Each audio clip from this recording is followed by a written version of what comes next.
Hello, Anacapa. This is the visitor center. Well, hello, Bonnie. Welcome. I'd like to say hello to Bonnie and to all of those watching today, participating today in Channel Islands Live.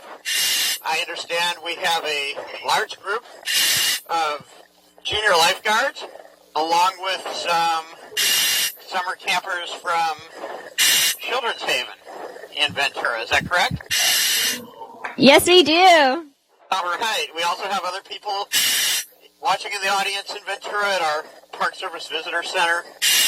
And we have people who are watching us today live over the internet. I'm Ranger Dave. My name is Dave Vegan. I'm a park ranger here at Channel Islands National Park, and this is Channel Islands Live. We're live and interactive with those of you watching in Ventura. So let me hear a big shout-out hello from all of you. Right. Really happy you're with us today. I'm actually at one of the 5 islands that make up Channel Islands National Park. Or to be a little more correct, I should probably say I'm underneath the ocean offshore of Anacapa Island. And actually, I'm still in this national park. The waters surrounding the 5 islands that make up Channel Islands National Park are part of the park. And they're also part of Channel Islands National Marine Sanctuary. Now, we just came over, my camera operator, Josh, and our support divers, on a boat from Ventura today. And it was a little foggy in the morning, but it's been a while since we departed. So, Bonnie, let's have our audience just shout out. I have a question for you. How's the weather over there in Ventura right now? Is it nice out? I hear cloudy. Sunny. Cloudy. Well, here we have a baby kelp bass that just swam by our camera, and it is very cloudy underwater. And I ask that question about the weather not just to make small talk, but to bring up a point. The underwater environment is a different environment than above the surface of the sea, but it is influenced by many of the same things. We have weather down here, and today it's almost like a storm underwater. The water is surging. There's a lot of silt mixed up in the water, but also mixed in with that silt are all kinds of small organisms called plankton. Some of them are animals, some are plants and algae, but I'm basically coming to you from a soup of nutrients today, and it changes daily. We never know what the weather's going to be like underwater. So today it's partly cloudy. Now, for our junior guards, some of you have seen this program before. Let me just hear a shout out if you're a return junior guard and you were here last year or the year before. And so you probably heard me describe kelp, the algae that makes up the structure of this forest. And you know that it can absorb these nutrients right out of the water through its blades and its stipes. And let's ask this question again, because even today I think we can get an answer to that. What are the gastrointestinal bladders propping the kelp up to the surface for? What is it the kelp is trying to get from the surface of the sea? Sunlight. Sunlight, that's right. And so kelp takes sunlight, and through a process of photosynthesis, it converts it to energy, and that is the beginning of a web of life down here in the ocean. Now, I know most of you know that because this isn't your first year in the junior guards. I also know that because it's not your first year, for most of you, some of you it is, you guys care about the ocean, you're interested in the ocean. Are any of you even interested in perhaps having a career working with something that has to do with the ocean? Again, let's hear a big shout out if you are. Quite a few of you. I'll bet you if we were in the Rocky Mountains somewhere, less people would say that. But growing up in Ventura, having access to this beautiful ocean, this is definitely something that's piqued your interest. And I encourage all of you to explore careers in the ocean. Look at me, I'm at work today, and I'm scuba diving off of Anacapa. Some people pay money to do that. So it's an excellent career choice if you have that interest. I'm not here just to talk about things you can do in life, though. I'm here to talk about changes that have occurred. So, as most of you know, we've had a phenomenon, an atmospheric condition in the ocean this past year where the oceans have warmed up. So, who knows what the name of that atmospheric or ocean condition is? El Nino? El Nino. So El Nino is a warming of the waters in the Pacific Ocean, in the Eastern Pacific Ocean, and it causes changes. And so when you were here last year, what you saw may have looked similar to this, but there are some very large changes that have occurred. Because the water temperature has changed, and it has cooled back down, by the way, so things are shifting back now to a cooler regime, we actually found that most of the kelp that had been growing here that you saw last year had disappeared. Does anyone know why it is that the kelp might have disappeared over the last year? Because it likes colder water? That's right. So kelp is adapted to this marine environment.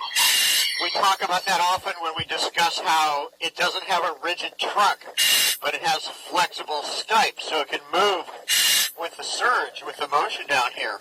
But one of the other adaptations kelp has is that kelp thrives in cold, nutrient-rich water. Now, Josh, why don't we just pan a little bit maybe up this direction just to show that as the water has cooled, the kelp has started to return. So even in the murky water, can you see that there is some kelp out there?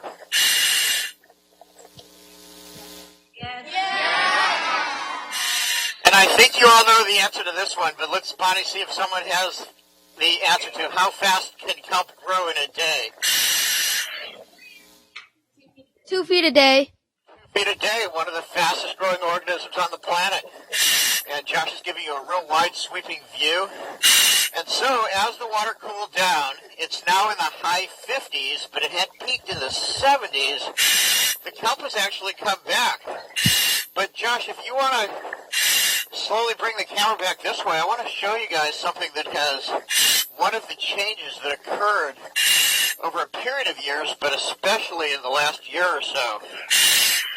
This plant, of course, right as I'm going to talk about it, this algae, the search took it away. This is called sargassum, and this is an introduced or invasive species from Asia, and it actually thrives in warmer water better than in colder water, and it has taken over quite a bit of territory around the Channel Islands this past year, and part of the reason for that was that change in water temperature. There's also changes that have occurred. Here are a couple friends of ours from previous programs. So everybody just shout out, what am I holding here in my hands? Sea urchins, yeah. A purple sea urchin. I think this is either a little red sea urchin. It's hard for me to tell, actually. It could also be just a dark purple. I think it's a red urchin because of the longer spines. And I'm just going to go this way a little bit, Josh, so that sargassum isn't between you and I. And these used to be very abundant down here. And as we know, red urchins are something that people eat in sushi bars. It's referred to as uni. Josh is getting a real extreme close-up for you there. And they can grow quite large down here, especially in this area where I'm diving today, because this is an area that is protected from fishing as a marine reserve. But while in past years, we could swim over to the Rocky Reef area here and the wall would be covered in sea urchins, it's now extremely hard for us to find urchins like this here in the kelp forest. Urchins graze on kelp, and when the kelp disappeared, there was less food for the urchins. And so this is a change that has occurred in the environment. We would expect, as the water's cool and the kelp is growing back, to see urchin populations rebound, but I can't say that for sure. And what do you think you would do if you were working, say, as a marine biologist? Some of you want careers in working in the ocean. What would you do to try to determine what's happening with the urchin population down here? And I'm going to call in my support diver to, actually, hang on one second, I want to see if I can give these urchins back to somebody. Hang on one second. So that we can make sure that they get put into a crevice in a crack somewhere so that they won't get eaten. But what would you do to try to determine the health of the urchin population? Stand by. Okay. I would make a controlled experiment with different amounts of food that I'm giving them to see which ones would grow the most, to see if you should put food in or not. Okay. And speaking of food, here's a sheephead, Josh. That's something that looks at the urchins as food as well. And so if you're a sheephead and you eat urchins, food is harder to come by this year than others. But yeah, that's one way to experiment as a marine biologist to see how the urchins grow. And we actually have an experiment that's going on right near here at Anacapa that measures recruitment, or how many new sea urchins, baby sea urchins, are developing. We have divers in the water right now off of our research vessel, the Sea Ranger, who actually will put down transects, lay out transects, and put some markers down so that they can count the number of sea urchins in a specific area and go back to it year after year to monitor not only how many urchins there are and what their size is, but also what other animals and algae and plants are in that area. So we can see from year to year changes that occur, like the increase in sargassum, which might decrease as the water's cool, because kelp will favor the cool water and sargassum won't. So that's one way that you can work in the ocean, help study the ocean, and by learning about what's happening in the ocean, we can also help to learn how to better manage the environment down here.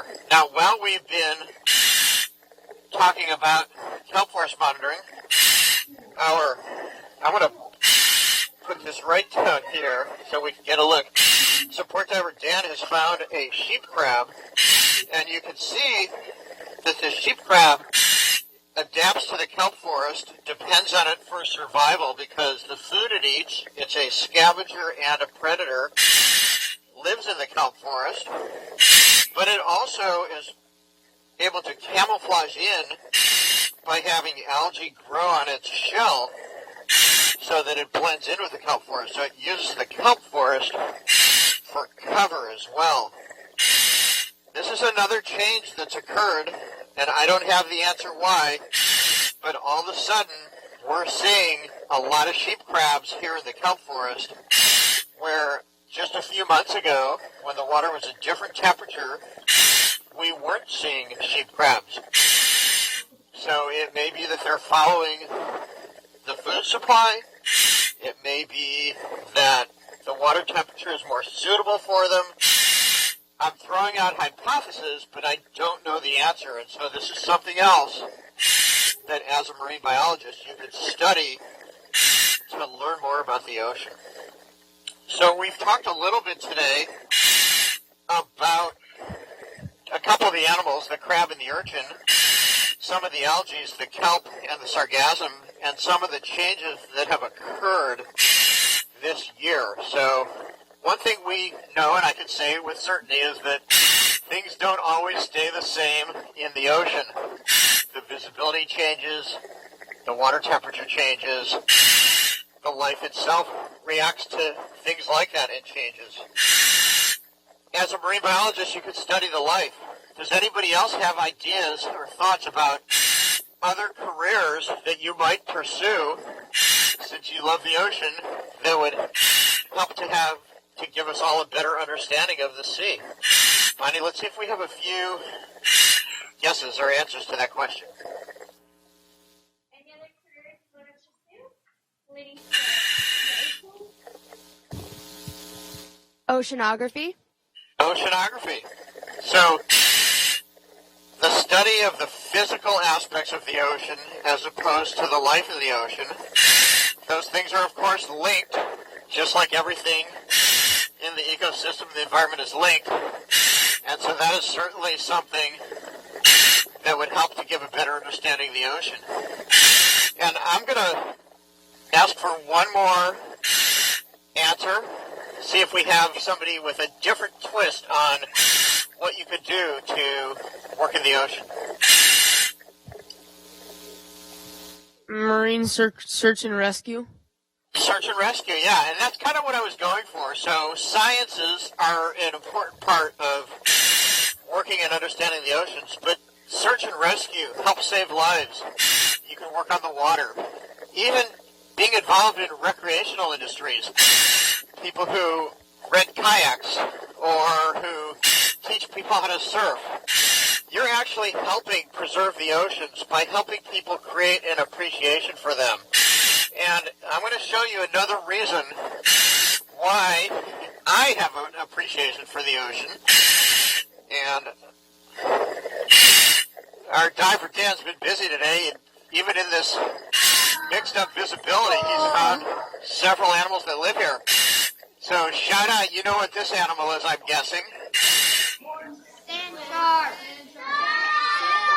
It's a shark. Some of you said sand shark. People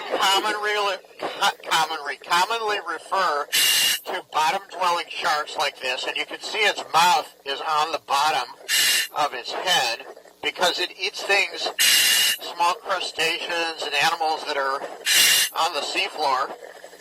But this one is specifically called a horn shark. You can see the horn here on its dorsal fin, which is where it gets its name. And these are usually found at night. I'm a little bit surprised that our divers found this swimming around today. Maybe because it is very dark down here today. But they are predators, and they're at the top of the food chain here. And they're very important for keeping the balance of life in the kelp forest. Now, sharks, while some people are afraid of them, you can see this shark isn't hurting me, and even if it was a larger, more aggressive shark, it most likely wouldn't hurt me either. But people fish and hunt sharks by the millions every year, sometimes just for their fins, casting the rest of the animal back in the sea. Very wasteful and has a very big impact, negative impact on the environment. So I'm going to let this shark swim off, and let's see if it'll stay on camera for a little bit as it explores the kelp forest. It's swimming right over my shoulder there. And again, another example of some of the life in the kelp forest. That shark is impacted by changes that have occurred here as well. And hopefully, as the water temperature gets back to normal for this area, as the kelp comes back and outcompetes the sargassum, the balance of life here will return. We'll start to see more urchins, bigger ones over time, but we really don't know. Our researchers who have been studying the kelp forest, doing that monitoring that I mentioned, something that you might choose to do as a future career, have been studying this area, which has been protected for the last 30 years. 30 years plus of protection, 30 years plus of monitoring and research going on in this very spot. And yet one of the things we're learning is that while we have a lot of years of data and we can see trends and things that are happening down here, in the ocean, 30 years is not a very long time. And so the more we learn about the ocean, the more we realize how much more there is to learn. And years like this are a great example. El Nino was here. We thought we'd get all this rain on land. We didn't. We did see changes in the sea life as the water temperature changed. So that's one example of what we have learned and what we still have yet to learn down here in the ocean. And so I hope all of you continue on both having a good time recreating in the ocean, being part of the junior guards, helping to save lives one day, but also helping to contribute in the future to expanding our knowledge base so that we can learn more about the oceans, not just for us today, but for future generations as well. So I want to thank you guys for joining us. I hope we gave you a little bit of a different twist on what's going on this stormy day under the water. Enjoy the rest of your day. Get out there and play in the ocean now. And thank you guys for joining us today for Channel Islands Live. Bye-bye. Thank you. Bye.